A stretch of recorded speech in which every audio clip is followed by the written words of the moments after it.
नमस्कार मंडळी, तू ही रे माझा मितवा या मालिकेच्या पुढील भागामध्ये आपण पाहणार आहोत। राकेश हा अर्णवला पुन्हा धमकावत म्हणतो की तू तुझ्या बहिणीला यातलं काहीही सांगू शकणार नाहीस।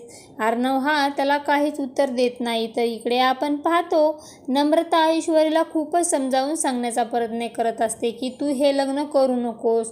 तू जर हे लग्न केलंस तर तुझ्या आयुष्यातली ही सर्वात मोठी चूक ठरेल आणि ही चूक अशी असेल की ती अद्याप तुला सुधारण्याची चान्सही मिळणार नाही। जर तू हे लग्न करायचं नसेल तर तू आत्ता सांगू शकतेस। आता तेव्हा ऐश्वरी देखील विचारामध्ये पडलेली असते। तर तिकडे आपण पाहतो अंजली ही अर्णवला बोलते, अर्णव तुला ऐश्वरीशी बोलायचं आहे का?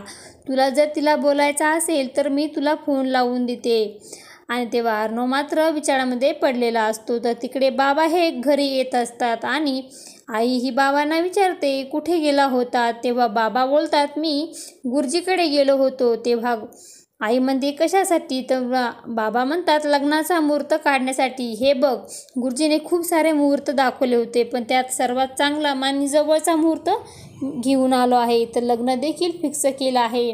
तेव्हा नम्रता बोलते कधी आहे लग्न, केव्हाचा आहे मुहूर्त? तेव्हा बाबा बोलतात 15 दिवसानंतर। आणि तेव्हा ईश्वरी ही खूपच मोठा धक्का बसलेला असतो। तेव्हा पुढे येणाऱ्या भागामध्ये ईश्वरी ही राकेशसोबत लग्न करणार का हे पाहणे खूपच रंजक ठरणार आहे।